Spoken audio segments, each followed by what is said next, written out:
Hola, queridos estudiantes de la materia de Historia de la Filosofía 1. El día de hoy vamos a continuar con el análisis de la historia de la filosofía. Vamos a continuar con el tema de Grecia. Ya vimos algunos de los filósofos griegos importantes en la antigüedad, como son Anaximandro, Anaxímenes, Tales de Mileto, Pitágoras, etc. Y vimos cómo su concepción en algunos casos era dualista, es decir, eran idealistas por un lado, pero también eran materialistas por el otro. Pero principalmente vimos que tenían una idea dialéctica de la realidad, es decir, que todo está en constante movimiento y cambio. Bueno, pues vamos a ver cómo se dio esta lucha ideológica entre estos dos métodos de la filosofía, porque se dice que son métodos de la filosofía, y vamos a ver cuál es la diferencia entre uno y otro. Nos dice aquí, en Grecia surgió una controversia entre dos visiones del mundo, la metafísica y la dialéctica. La metafísica sostiene que el universo es inmóvil, que los fenómenos están determinados y que los contrarios están disociados. Prácticamente la metafísica nos dice que en el universo no hay cambios, que todo está estático, que los fenómenos ya están predeterminados, tal vez hasta... Nos dicen además que los contrarios no se relacionan. Por ejemplo, no se puede estar muerto y vivo a la vez. Es un ejemplo a lo mejor muy burdo, pero esto refleja la forma de pensar de los metafísicos. Incluso hay un principio, una ley que es la ley de la no contradicción o el principio de no contradicción. Por ejemplo, esto, no se puede estar vivo y muerto a la vez. No tiene lógica dentro del pensamiento metafísico, pero si lo analizamos con más detenimiento, muere todos los días un poco porque hay células que van muriendo. Sin embargo, eso no implica que la persona muera del todo, ¿no? Sigue respirando, sigue con sus funciones normales, pero hay partes del cuerpo que mueren, ¿no? Y otras que van naciendo, hay células nuevas que nacen. Entonces tenemos un continuo proceso de vida y muerte en nuestro organismo, ¿no? Entonces, de alguna forma, los contrarios se complementan y los contrarios son verdaderos en un mismo fenómeno, aunque sean contrarios. Eso es lo interesante de la dialéctica.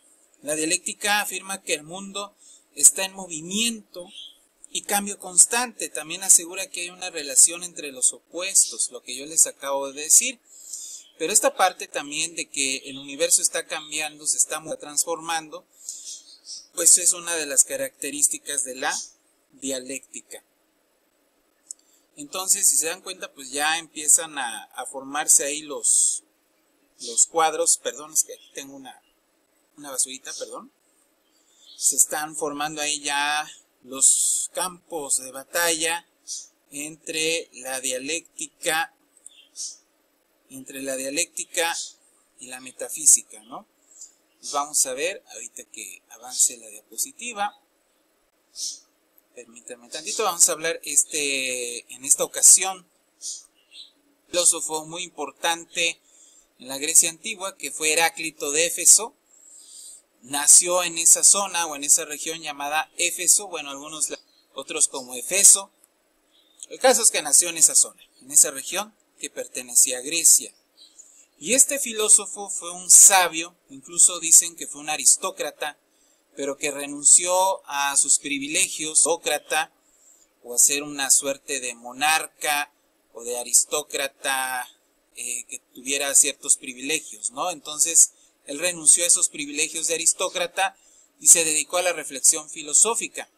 Para Heráclito las cosas son transitorias y cambiantes, nada permanece para siempre porque todo está en constante movimiento. Esto es muy importante en la dialéctica. Nosotros vemos en la naturaleza incluso que todo se mueve. A lo mejor vemos algunas cosas que parecen estáticas también. Vemos por nuestros sentidos las dos cosas en la naturaleza, el movimiento, pero también el estado de quietud. Pero en realidad incluso aquello que está en estado de quietud se mueve, incluso aquello se mueve. Por ejemplo, una casa pues está quieta, ¿no? Una casa no agarra y sale corriendo a la esquina, ¿no? Cuando se le da la gana, no. La casa está ahí, estática, inmóvil. pero el tiempo pasa por ella y entonces el material se va desgastando, se va degradando y se va volviendo viejo, ¿no? Entonces, si dejas de, por ejemplo, de pintar una casa 10, 15 años, pues esa pintura se desgasta, no permanece igual para siempre. Entonces vemos cómo hasta lo estático se mueve. Desde su punto de vista, del de Heráclito, la sustancia primordial de la naturaleza es el fuego. Para él es el fuego, en lugar del aire, el agua, como en el caso de Tales, de Mileto, Anaximandro y demás, es el elemento primordial de la naturaleza. Para Heráclito, la naturaleza está en un constante proceso de cambio y es el fuego la sustancia que es más susceptible a cambiar. Bueno, pues esa era su perspectiva. Desde mi punto de vista, todos los elementos cambian, ¿no? Todos los elementos pueden transformarse. Si vemos, por ejemplo, el agua, pues el agua puede ser vapor, el agua puede ser sólida en forma de hielo, el agua puede ser líquida, y hasta el agua puede estar en un estado viscoso, ¿no? Plasmático. Entonces, pues en realidad el agua también cambia, ¿no? El aire, bueno, el aire mezclado con ciertas sustancias, ciertas reacciones químicas, se puede volver fuego, ¿no? Entonces, ahí vemos cómo todos los elementos en realidad cambian, se transforman. Heráclito, que el fuego era la sustancia primordial de la naturaleza. Ahora vamos a ver la dialéctica de Heráclito de Éfeso. Según Heráclito, el cosmos no fue creado por ningún dios, ya que siempre ha existido. El universo es fuego eternamente vivo. Bueno, esta concepción empata mucho con la concepción marxista de que el universo es eterno, ¿no? Sin embargo, si somos honestos, intelectualmente hablando, pues la ciencia ha descubierto que el universo tuvo un origen. La famosa teoría del Big Bang, ¿no? Que por cierto fue descubierta por un sacerdote católico, estas leyes del universo. Él descubrió que el universo tuvo un origen que fue debido a una explosión, microexplosión, que después se expandió, ¿verdad? Y dio origen a todo lo que conocemos. Que incluso el universo sigue expandiéndose hasta el día de hoy. Que ha disminuido ese nivel de expansión, pero sigue expandiéndose. Eso lo descubrió incluso Einstein, ¿no? Entonces, ¿qué nos dice esto? Que el universo no es eterno, el universo tuvo un origen. Ahora bien, aún así no sabemos qué hubo antes del universo. Y aquí sí puede ser cierto que la materia es eterna, nada más que existió la materia en otra forma, lo que algunos físicos le llaman la teoría de cuerdas, ¿no? Las famosas vibraciones cuánticas, que todavía no está claro qué son, pero con esto del gran colisionador de hadrones, pues se espera tener mayor claridad, ¿no? El famoso que la partícula... La filosofía hizo bien su trabajo al principio, de una manera muy especulativa, obviamente,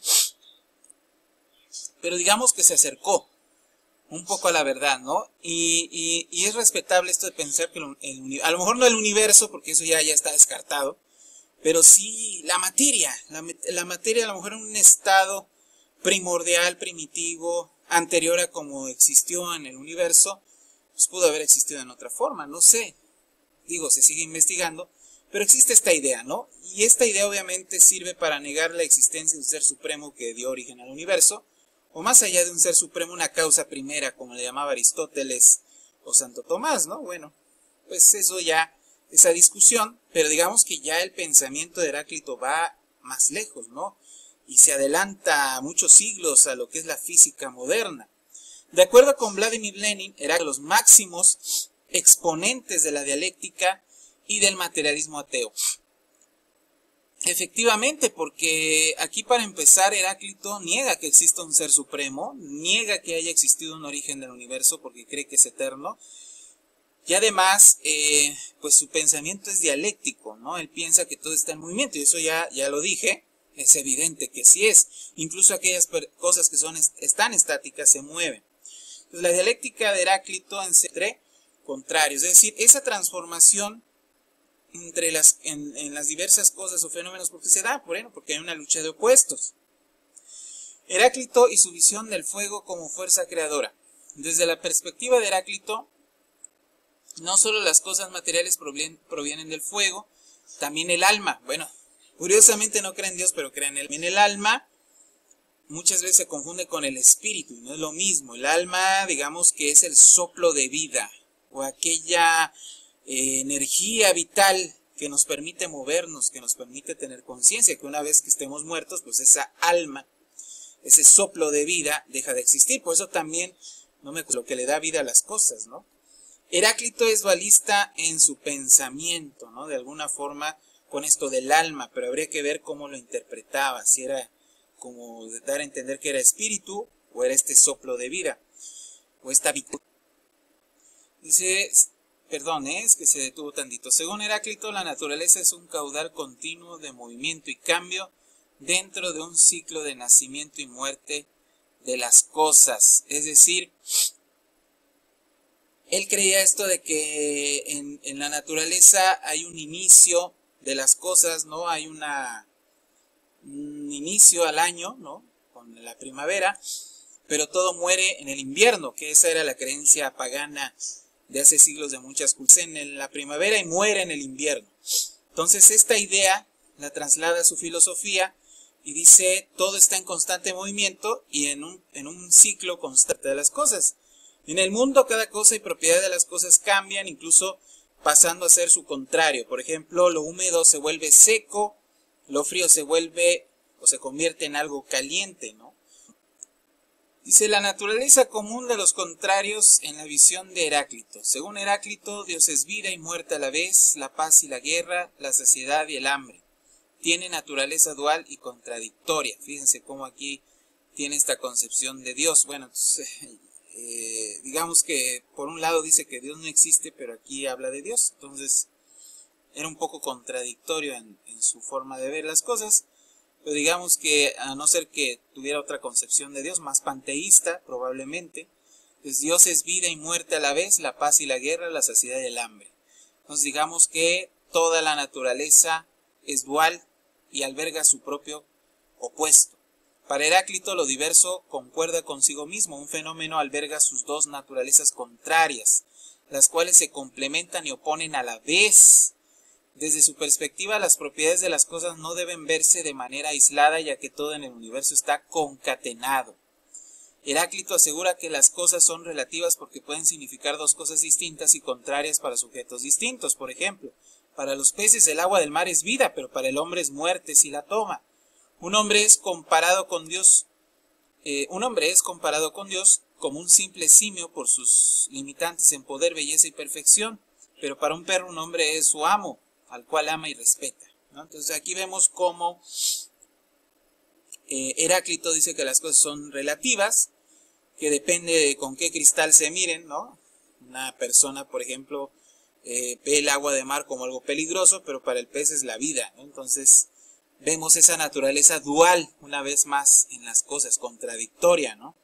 A lo mejor para algunos el presidente actual es el Mesías, pero para otros es un hijo de la tiznada, ¿no? Perdón con la expresión, pero así es, ¿no? Es la naturaleza dual. Y aquí vemos también esto de cómo el hombre comparado con Dios, pues es un simio, pero para un perro, un gato, a lo mejor es, ¿no? Entonces, o para una hormiga, ¿no? Entonces aquí vemos esta naturaleza dual. Dice la teoría del conocimiento de Heráclito, esto es muy interesante, vamos a ver cuál es su concepción del conocimiento. Heráclito afirma que el camino del saber es difícil y complejo para el hombre, porque es complicado saberlo todo de la naturaleza, ya que ésta se esconde y se evade. Hay que aclarar que Heráclito no era agnóstico, de que pensaba que el conocimiento era imposible de obtener o de conocer la esencia de las cosas. No, pero digamos que decía que, o reconocía que era complicado. El conocimiento de la naturaleza es inagotable y requiere de un esfuerzo intelectual de aquel que investiga. Este esfuerzo se manifiesta en el pensamiento. Son profundas de toda la posibilidad, pero solo se alcanzan el conocimiento verdadero del universo y la naturaleza.